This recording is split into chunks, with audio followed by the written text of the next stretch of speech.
La une des journaux de ce vendredi 16 décembre 2022. Les députés réunis en séance plénière jeudi ont rejeté la motion de censure introduite à l'Assemblée nationale par le groupe parlementaire Yewwi Askan Wi à l'encontre du gouvernement. Benno Bokk Yakaar, la coalition de la majorité présidentielle, a fait élire 82 députés et Yewwi Askan Wi en a 53. La coalition d'opposition Wallu Sénégal se fait représenter à l'Assemblée nationale par 25 députés et 3 autres élus sont non inscrits. Selon la presse quotidienne, les élus de Wallu Sénégal, une coalition dirigée par le PDS d'Abdoulaye Wade, a empêché Yewwi Askan Wi de destituer le gouvernement en s'abstenant de participer au vote. Pour rappel, Yewwi Askan Wi et Wallu Sénégal ont mis sur pied une intercoalition. La motion étant rejetée, on assiste indubitablement à un émiettement de ce qui tenait lieu de Yewwi. C'est pain béni pour Benno Bokk Yakaar qui va faire passer ses projets et propositions de loi comme lettre à la poste, commente l'info. Un imbroglio qui n'est pas à avoir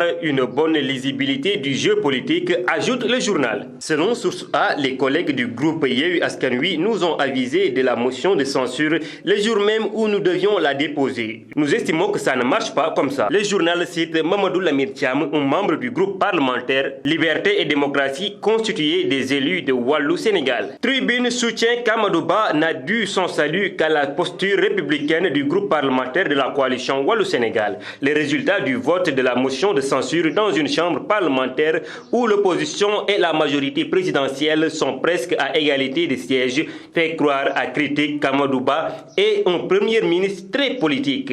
Il ne s'est pas dérobé devant les députés de Yewwi Askan Wi, ajoute-t-il. Vox Populi estime que c'est un premier ministre très politique qui s'est adressé aux députés pour l'examen d'un texte visant à destituer son gouvernement. Le Témoin quotidien fait remarquer que la motion de censure rejetée hier par l'Assemblée nationale va constituer la première cassure de l'opposition. L'Observateur est d'avis que la posture de neutralité des députés de Wallu laisse paraître la cassure au sein de cette intercoalition. Si l'opposition est allée en rang dispersé, la responsabilité en incombe à Yewwi Askan Wi qui s'est lancé précipitamment dans ce combat sans le préparer, explique le Témoin quotidien. Wallu censure Yewwi, résume Walf quotidien, ajoutant: refusant d'être mis devant le fait accompli, Mamadou Lamine Thiam et ses camarades étalent sur la place publique leur divergence avec Yewwi. Le quotidien Soleil a vu un Yewwi Askan Wi à la peine. Avisé le jour du dépôt de la motion de censure, nous n'avons pas trouvé le geste de Yewwi Askan Wi élégant, note-t-il en citant Mamadou Lamine Thiam. C'était tout pour la une des journaux de ce vendredi 16 décembre 2022.